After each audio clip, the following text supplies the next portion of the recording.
Hello बच्चों, class 10th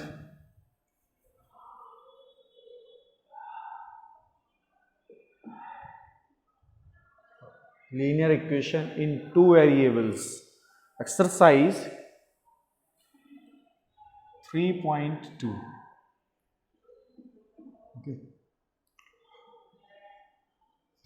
जो basic था वो हमने आपको लास्ट वीडियोस में सब कुछ क्लियर किया हुआ है। एक्सरसाइज 3.1 जो है वो आप लास्ट वीडियो में देख लेंगे। जब तक आप introduction of pair of linear equation in two variable को पूरी अच्छी तरीके से नहीं देखेंगे तब तक बच्चों ये जो एक्सरसाइज है ना वो तुम्हें समझ में नहीं आएंगे।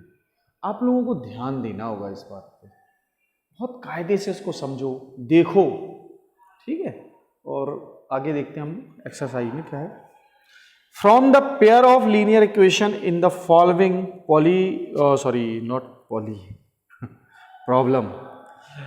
Following problems and find their solution graphically. अच्छा, ग्राफिकली सॉल्यूशन चाहिए इनको, चलो देते हैं। तो क्वेश्चन नंबर जो 1 है उसका पार्ट फर्स्ट होगा इसमें, ठीक है बच्चों। Part first, 10 student of class 10th took a part in mathematics quiz. If the number of girls is 4 more than the number of boys, find the number of boys and girls who took part in the quiz. Oh, अच्छा एक बात बताओ, हमारे पास total students कितने हैं class 10th में? 10 students हैं, जिसमें से गर्ल्स जो हैं वो बॉयज से 4 ज्यादा है, 4 more than the number of boys, ठीक है। तो बॉयज कितने हैं? 6 है ना। लेकिन हमको ऐसे नहीं करना, हमको क्या करना होगा, हमको वेरिएबल लेके करना है इसमें, ठीक है।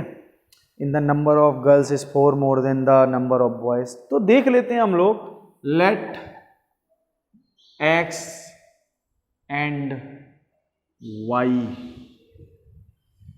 बी द, अच्छा मैंने जो अभी 6 बोला वो गलत बोल दिया है ना। 6 कैसे हो गया अभी पता चलेगा मुझे। 4 ज्यादा है लड़कों से, है? लड़कों से लड़कियां 4 ज्यादा है।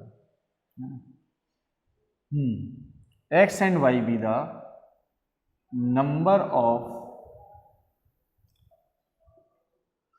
बॉयज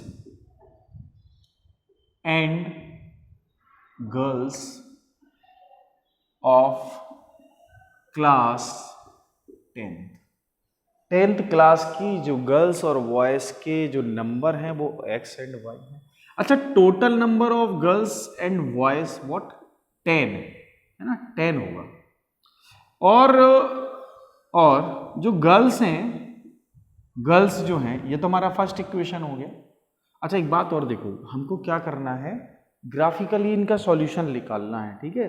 कह रहा फाइंड द सॉल्यूशन ऑफ, यही तो है, हाँ, ग्राफिकली। तो ग्राफिकली इनका सॉल्यूशन चाहिए हमको, ठीक है। तो इस बात पे ध्यान देना होगा कि हम इसको ग्राफ पे बनाएं। अगर ग्राफ पे नहीं बनाएंगे तो आंसर गलत आएंगे, ठीक है।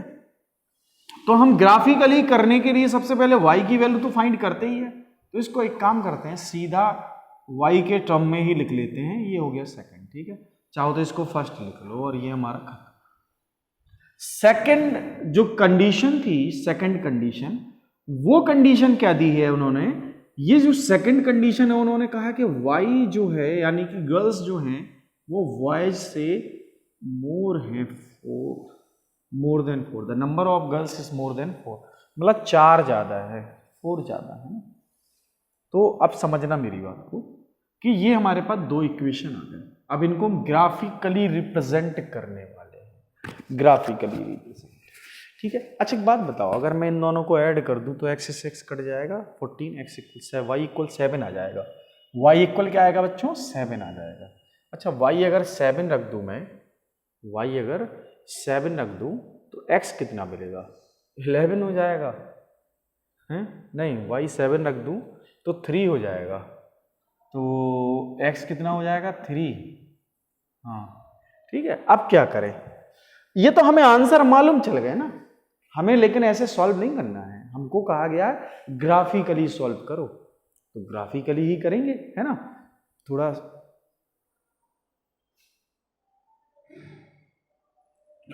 तो ग्राफिकली ही करेंगे इसको, ठीक है।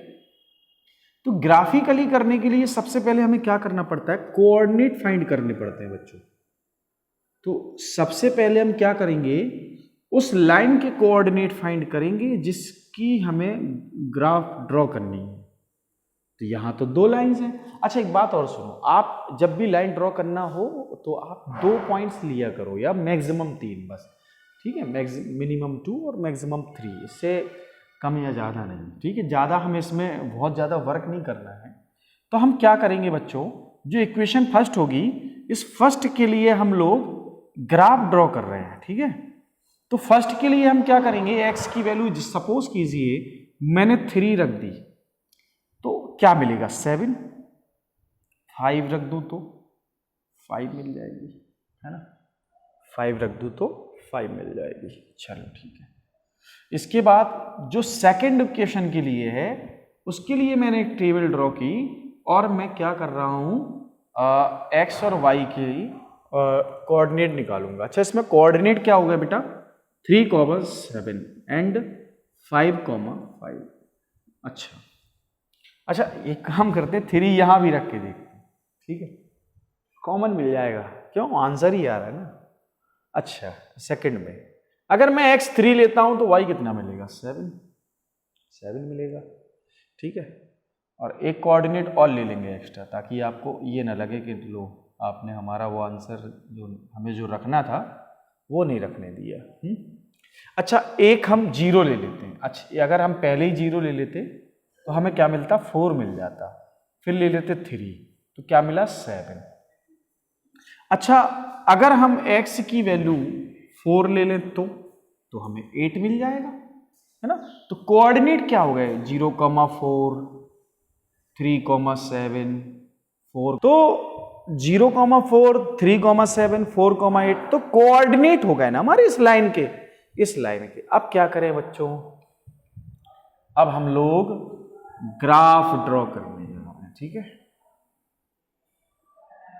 ग्राफ ड्रॉ करेंगे तो ये 1, 2, 3 है ना, ऐसे 4, 5, 6 और ये 7 और ये 8, ऐसे 1, 2, 3, 4, 5, 6, 7 है ना, कुछ ऐसे, और ये 8 है ना, ये -1, ये भी -1, -2 ऐसे ले लिए हमने, ठीक है। यहाँ भी 1-2 नंबर लिख दिए। अगर हमारे अच्छा नेगेटिव लेंगे तब भी हमें कोऑर्डिनेट मिलेंगे, नेगेटिव ले सकते हैं, ऐसा नहीं है नेगेटिव ले नहीं सकते, कोई भी रियल नंबर ले सकते हैं हम इसमें, ठीक है। बस हमको पता हो कि वो लाई कहाँ करेगा। अब बात आती है कि भाई हमने इस लाइन को ड्रॉ करना है, तो पहला पॉइंट क्या है हमारा, 3,7। तो 1, 2, 3, 4, 5, 6, 7, 8, 1, 2, 3, 4, 5, 6, 7, 8, ठीक है। तो अब हमें क्या करना है, 3,7 को ड्रॉ करना है। तो 3 तो ये है हमारा और 7 ये है हमारा, ठीक है। तो मैं क्या करूंगा, 1, 2, 3 यहां कहीं एक हमारा ये कोऑर्डिनेट ऐसे आ जाएगा, ये आ गया हमारे पास 3,7। क्या आ गया बच्चों, 3,7, ये कोऑर्डिनेट हमको मिल गया। अब 5,5 होगा, तो 5,5 मीन्स ऐसे कुछ, ये ऐसे चलेगा ऊपर, ये हमारा है ना, तो ये हो गया हमारा 5,5, ठीक है। अच्छा इन कोऑर्डिनेट्स को हम नाम भी दे सकते हैं, ए, ये बी, ऐसे मतलब नेमिंग भी कर सकते हैं इसकी, ठीक है। तो अब ध्यान से देखो, इस लाइन के कोऑर्डिनेट हो गए हमारे। अब इन दोनों पॉइंट्स को ज्वाइन कर दो, ठीक है, ये ज्वाइन हो गई। अब 0,4 ले लिया हमने, तो 0,4 तो ये होगा भाई, 0 ये है, 4 है y पे गए, तो ये हो गया 0,4, ठीक है, ये हो गया 0,4। फिर अच्छा इसको हम a भी दिया, इसको p दे देते हैं, ठीक है, PQR ऐसे, या p ऐसे, a भी हो जाएगा, वो a पे इंटरसेक्ट करेगा। फिर क्या आता है 3,7, तो 3,7 तो हमारे पास है। फिर क्या आता है 4,8, अच्छा 4,8 जो होगा वो हमारे इस क्लास के आसपास है ना, 4 ये है और 8 ये है, तो ये हो जाएगा हमारा पॉइंट 4,8। अच्छा, इसको हम Q बोल देते हैं, ठीक है। तो आप ये देखेंगे कि जब मैं इन पॉइंट्स को ऐसे ज्वाइन करूंगा तो ये इस तरह से एक दूसरे को कट करेंगे। अच्छा, इन दोनों ने एक दूसरे को कट कहां किया है? इन्होंने y एक्सिस के 7th पे और x एक्सिस के 3 पे कट किया। तो यहां x की जो वैल्यू है वो 3 होगी और जो y की वैल्यू होगी वो 7 होगी। हम तो फिर यहां क्या लिखेंगे, हम यहां इक्वेशन दिखा देंगे, यहां पे ज्यादा होगा तो हम इक्वेशन भी दिखा सकते हैं। y इक्वल एक्स प्लस 4, ये इस लाइन का इक्वेशन है, और y इक्वल 10 माइनस एक्स, ये इस लाइन का इक्वेशन है। तो हम कह सकते हैं, क्या कह सकते हैं बच्चों, line x y equal 10 minus x and y equal x plus 4 intersects at point A. So x equal 3 and y equal 7. This is the solution. ये हमारा सॉल्यूशन है बच्चों, है ना, ये हमारा सॉल्यूशन है। क्लियर हो गया होगा मुझे लग रहा है आपको। क्या करेंगे, सबसे पहले हम अलजेब्रिक एक्सप्रेशन निकालेंगे। दोनों अलजेब्रिक एक्सप्रेशन जो हैं हमारे पास इक्वेशन हैं, इन दोनों अलजेब्रिक इक्वेशन के हम कोऑर्डिनेट फाइंड करेंगे। कोऑर्डिनेट फाइंड करके हम ग्राफ में रिप्रेजेंट करेंगे। ग्राफ में जो दो लाइन एक दूसरे को इंटरसेक्ट करेंगी, जहां इंटरसेक्ट करेंगी वो पॉइंट हमारा क्या होगा, A is the solution of both line. Okay, तो हमारा ये सॉल्यूशन हो गया, और सॉल्यूशन हम एक्स वाई के टर्म में भी लिख सकते हैं। सो एक्स की वैल्यू 3, वाई की वैल्यू 7 हो गई। The intersecting point is solution. Okay, intersecting point is solution which gives x and y. This is unique solution because lines are intersecting, है ना।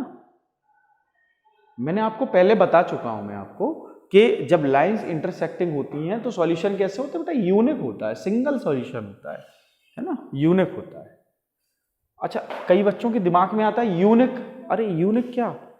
अच्छा, ये सोचो कि आप अपने आप को कंसीडर करो, तो आपका नाम जो भी है, फिर आप आपके नाम के बहुत सारे बच्चे मिल जाएंगे, लेकिन आपका नाम और साथ में वही नाम जो आपके फादर का नाम है ना। तो ऐसे कुछ बच्चे मिलेंगे जो आपका नाम और आपके फादर के नाम की तरह सेम है, मतलब आपका नाम और उसका नाम मिलता है, उसके और उसके फादर, आपके और उसके फादर का नाम भी मिलता है ना, इस तरह से। लेकिन उसके बाद ऐसे बहुत ही कम बच्चे होंगे जैसे कि आपका भी नाम मिलता हो, आपके फादर का नाम भी मिलता हो, और साथ में आपकी मदर का नाम भी उसकी मदर के नाम से मिलता हो। शायद मिल जाए, तो डेट ऑफ बर्थ नहीं मिलेगी, शायद मिल जाए, तो एड्रेस तो नहीं मिलेगा भाई। अब तो आप यूनिक हो गए, single and single, only single person. आप सिंगल पर्सन इस वर्ल्ड में, तो आप यूनिक हैं, है ना। सबको ये एक यूनिक पर्सन होता है अपनी आइडेंटिटी के साथ, है ना। तो समझ गए होंगे, जैसे आपका मोबाइल नंबर इज यूनिक, है ना, वो भी एक यूनिक नंबर है, अपने आप में एक है, वैसा किसी का दूसरा मोबाइल नंबर नहीं होगा। समझ में आ गया होगा। ओके, चलते हैं नेक्स्ट क्वेश्चन पे। तो नेक्स्ट क्वेश्चन में क्या करना होगा, अच्छा ग्राफ जो ड्रॉ करना है ये आपको आ गया होगा, मुझे ऐसा फील हो रहा है, ठीक है, मुझे ऐसा लग रहा है कि आप ग्राफ ड्रॉ कर पाएंगे अच्छे से, ठीक है। इसी का सेकंड पार्ट जो है वो देखते हैं। Second part, 5 pencils 7 pen together cost 50, whereas 7 pencil 5 pens together cost 46, find the cost of pencil and pen. Okay, तो बात समझना, यहाँ नंबर ऑफ पेंसिल्स दिए हैं लेकिन कॉस्ट नहीं दी है किसी की, है ना, पर्टिकुलर ऑब्जेक्ट की कॉस्ट नहीं दी है। तो वही करते हैं, let x and y be the cost of each pencil and each pen. ठीक है, अच्छा, फर्स्ट कंडीशन में 5 पेंसिल 7 पेन है। अच्छा, एक पेंसिल की कॉस्ट x रुपीज है, तो 5 की कितनी होगी 5x, और 1 पेन की जो कॉस्ट है वो y है, तो 7 की कितनी होगी 7y, और इन दोनों की जो टोटल कॉस्ट होगी वो कितनी होगी 50, है ना। So 7y is equal to what 50 minus 5x upon 7, है ना, ऐसे भी लिख सकते। अच्छा, ये 7y है तो यहां अपॉन नहीं लिखेंगे अभी। सो y equal 50 minus 5x upon 7। ये देखो बच्चों, ये हमारा फर्स्ट इक्वेशन हो गया। अच्छा, ये फर्स्ट इक्वेशन बनते ही हम इसकी टेबल भी निकाल लेंगे। ठीक है, टेबल से हम क्या फाइंड करते हैं बच्चों, कोऑर्डिनेट फाइंड करते हैं, कोऑर्डिनेट्स फाइंड करते हैं। क्या फाइंड करते हैं, कोऑर्डिनेट्स फाइंड करते हैं। What is coordinate, what is coordinate, है ना, the ordered pair of abscissa and ordinate is known as coordinate. Means जो ऑर्डर्ड पेयर होते हैं हमारे पास, एक पेयर होता है एब्सिसा का और ऑर्डिनेट का जो पेयर होता है वही हमारा क्या है, coordinate. The distance from the Y axis is known as abscissa, the distance from the Y axis is known as abscissa. So ये जो है ना वाई एक्सिस से कितना यूनिट दूर है, 3 यूनिट दूर है, तो कहां पे, एक्स एक्सिस पे, तो abscissa is this and the distance from the x axis is known as the ordinate.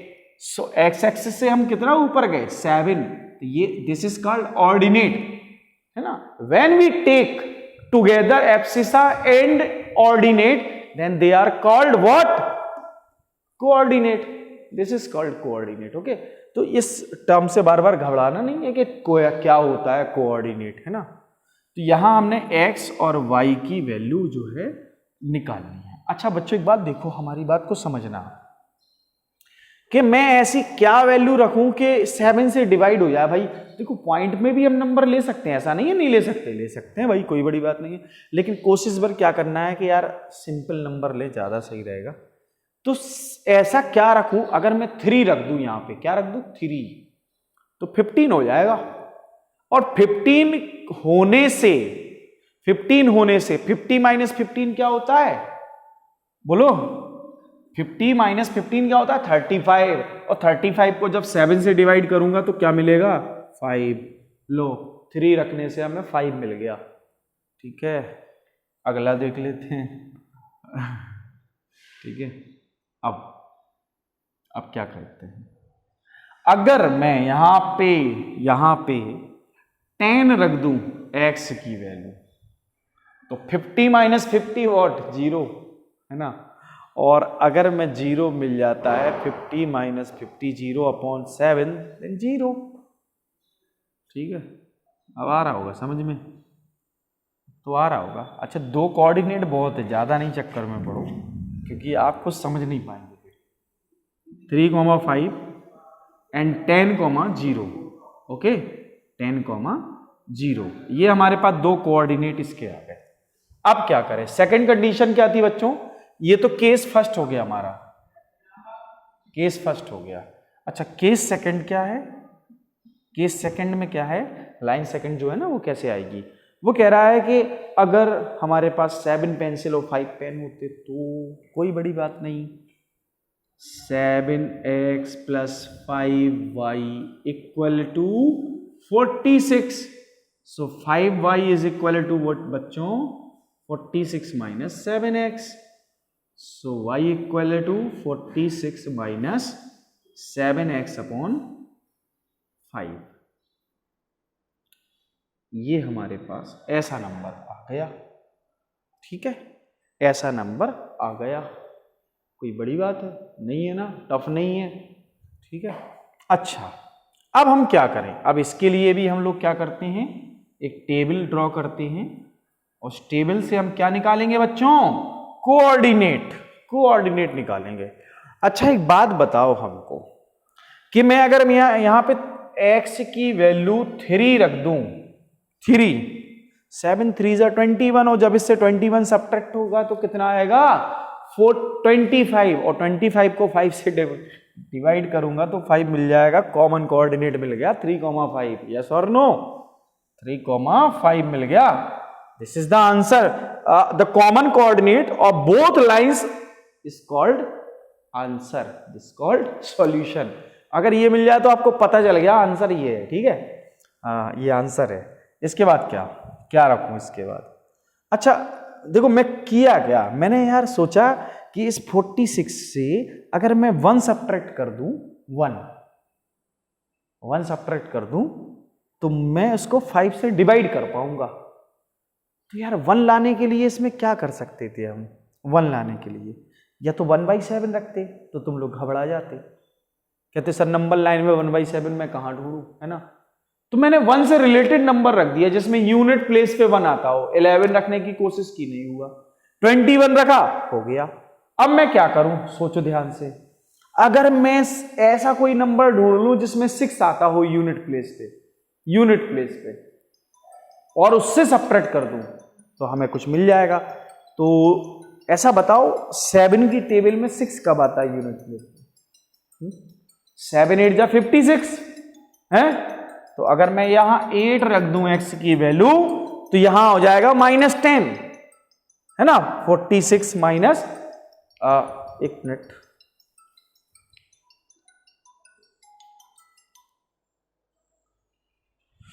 Call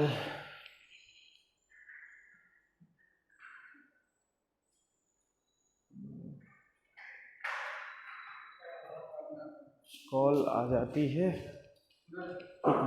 एक मिनट बेटा, एक मिनट।